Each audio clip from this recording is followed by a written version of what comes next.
Hello, guys. Welcome to episode of Smart News. We have a very special guest with us today, and Kenny is going to do the honor of introducing her to the tribe. Thank you, Benny. Hi, girlfriends. We have a very special and interesting person for you on the program today, and she's none other than the trailblazing Ibilola Pearce-Isiade.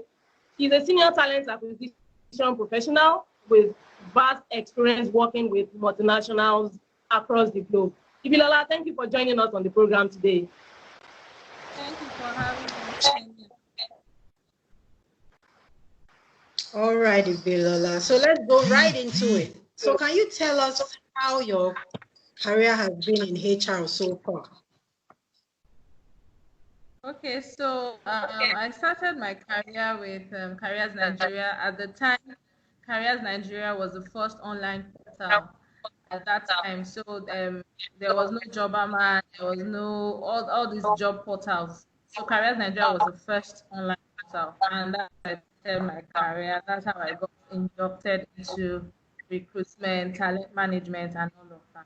So, growing from my career, I was in consulting for a large number of years. I moved from Careers Nigeria to Talent Bureau, from Talent Bureau to Best Search. From Best Search, I moved to AMSCO. AMSCO was a UNDP company. So at the time, I used to recruit expatriates into Nigeria. From AMSCO, I moved to Lafarge, where I was the recruitment project manager for Lafarge. At the time, Lafarge was merging about 4 companies together: Elephant Cement, Lafarge, Atlas, and Ashaka Cement. So they were going through a period of change management, and they called me my attention into coming to help them do some strategic recruitment. After I left Lafarge, I joined Coca-Cola as a sourcing expert, and that's where I have been for a while. Thank you for that, Ibilola. Can you quickly share with us the examples of, the highs and lows that you've experienced in your career so far? Start with the lows. There have been a point where I started my career, and I was like, am I sure this is really want to go into? And I'm sure a lot of us at some point in time in our life, you'll be wondering, am I on the right path? Am I doing this right? And all of that. But I think for me, I just put my mind into it, and I said, you know what, I'm going to go into this fully. But some of the lows I would say that I've had was there was a point in time in my career that I joined an organization, and that organization had just single people. They don't employ married people. So I got married, and like 2 months down the line, my boss is a man. His company was owned by a a Danish person and someone from Britain. So he kept and he'll just come and say, "Oh, are you pregnant? Are you?" And I'm like, I just got married. Like, I don't know. After a few months, they just called me to the office one time and said, "You know what, they just gave all sorts of excuses and all of that." I said, I should go. They gave me a letter to leave the organization. So that was one of the lowest moments of my life, because I felt like, seriously, is it because I got married? So in their mind, they were getting, angry that maybe I'll soon get pregnant, and then I'll take maternity, or my productivity level will drop and all of that. And they said before all of that happened, they decided to come and start going. and and also that will also tie me to my high. And like a year down the line, because I was really a high performer, and in recruitment then, and in that organization it was based on performance, like I was closing a lot of deals and all of that. So like 8 to 9 months down the line, one of the partners called me and gave me, no, like 4 months down the line, he gave me a role to fill, and they've been struggling with that role, and I filled it. So he said I would do it like a freelance job. So he gave me the freelance job, and I filled the role, and he was so impressed and all of that. Then the second partner now called me and started apologizing. Oh, they are sorry, can I come back and all of that? And I said, okay, if I will come back. At the time, I think I was earning about 120. So I said, if I'll come back, my salary 200. And he said, what? What is that and all of that? I said, yes, because you told me to go. And you didn't have a genuine reason. And now you want my services back because you've seen my work and I'm closing deals. I'm a senior person. I was training all the recruiters that were new recruits and all of that. And there was nobody that had that kind of patience because we were two on my level. Somehow the one of the partners now said, okay, that if they even have to give me, they'll give me 180, and that they have to increase, that it won't be fair for me to come in because we were two senior recruiters, that the second guy, they will have to also increase his salary. And that was how I made that one to move from 120 to 180. Out of my own bargaining power and all of that. So for me, that was a low, at the same time a high, because at that point I was like, what will I do? Because it really pained me that day I left. I was on the road, I was walking, and I was weeping that what kind of situation is this and all of that. But for me, it gave me a way to bounce back and all of that. Wow, Ibilola, that's a very, very interesting story. Very interesting. Very interesting. Yeah, and I'm I happy like the way that, you I like the yeah. way I like the way Ibilola came back. I mean, that was a good one. That was a good one. Coming back also helps somebody else elevate in one way or the other. So that's a good one. Yeah. Yeah. So can you tell us how you balance work and life as a female professional? Okay, so for me, I would say that it's all about managing your time and getting help when needed, because I've had to learn the hard way. For me, I'm a kind of person that I want to do everything by myself. My sisters will say, oh, you're a perfectionist, I have OCD, all of that and all of that. But I had to learn that, you know what, you cannot do everything yourself. You have to just, at some point in time, relax and calm down and have a me time. So I'm a kind of person that I'm always worried for everyone but myself. So I had to learn how to, manage my time. I know how to manage my time, but I think I had to learn how to get help.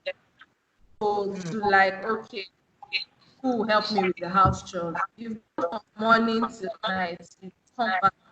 No. So on Saturdays, I have someone who comes to clean, wash, and all of that, tidy up my space, because I can't function if everywhere is, upside down and all of that. So I had to learn that.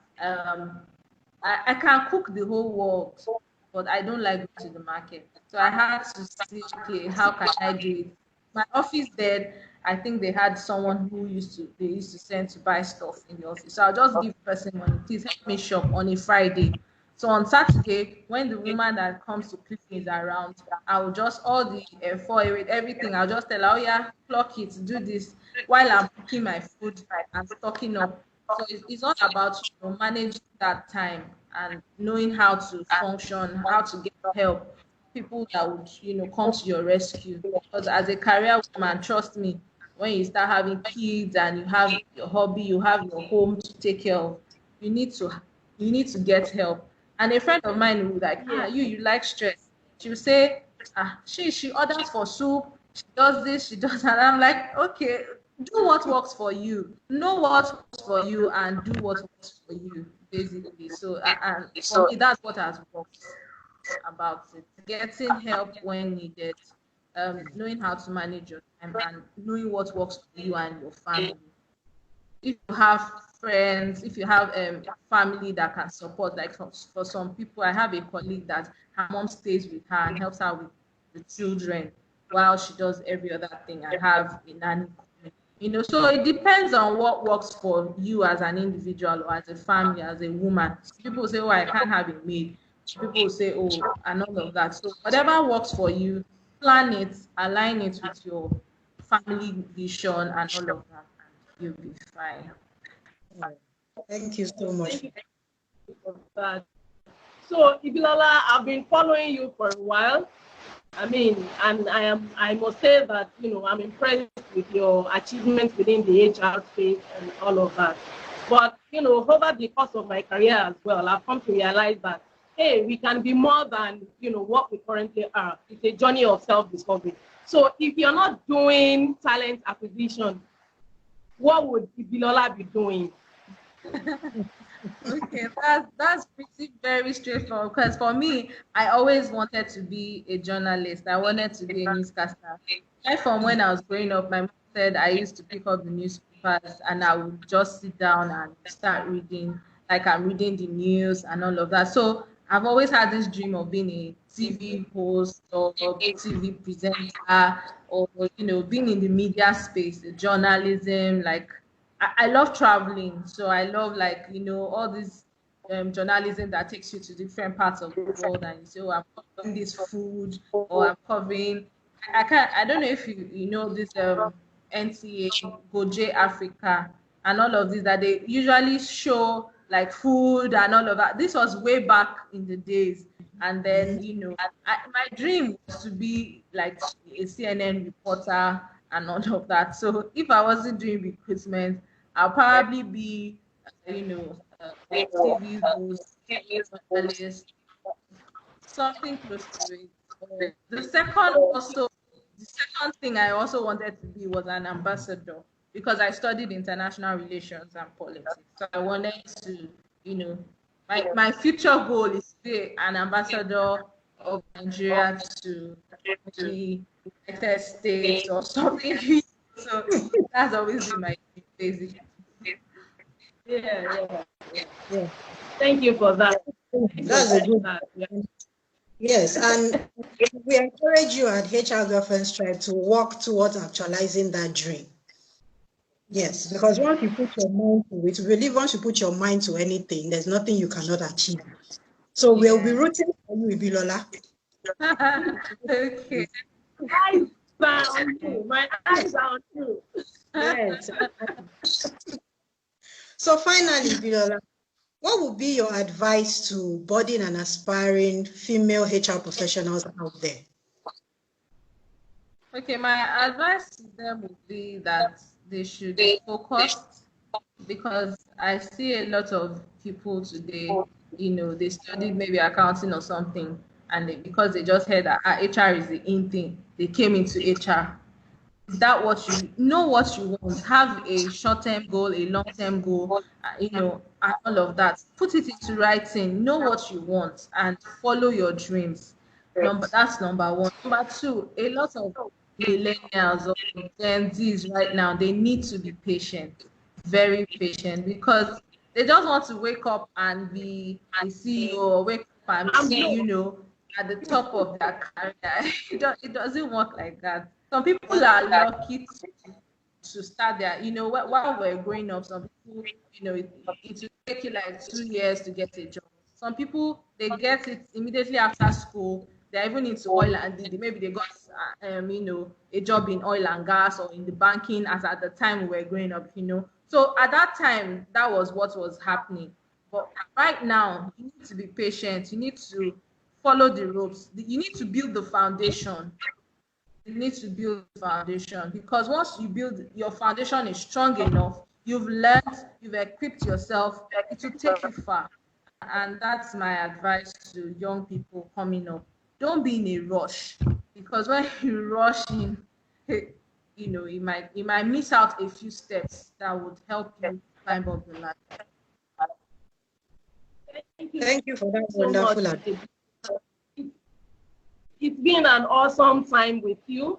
I have definitely taken my learnings from what you've shared so far, and I have enjoyed every bit of the conversation. And we hope you will answer us when we call on you again. Most definitely. Anytime, I'm always available. Great, Ibilola. Thank you so much for coming on the program. Like Kenny said, we've learned a lot. It was an interesting chat, and we hope to do more things with you. And we can't wait for you to become that ambassador that you are going for.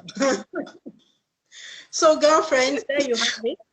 Thank you for joining us today's episode. We need to be able to put glass ceilings in our smart heels. Exactly. So, girlfriends, there you have it. Thank you for joining us for today's episode. You can follow us on all our social media handles on Twitter, LinkedIn, Instagram, and Facebook by searching for HR Girlfriends Tribe, or you can send us an email to hrgirlfriendstribe@gmail.com to signify your interest to join the tribe.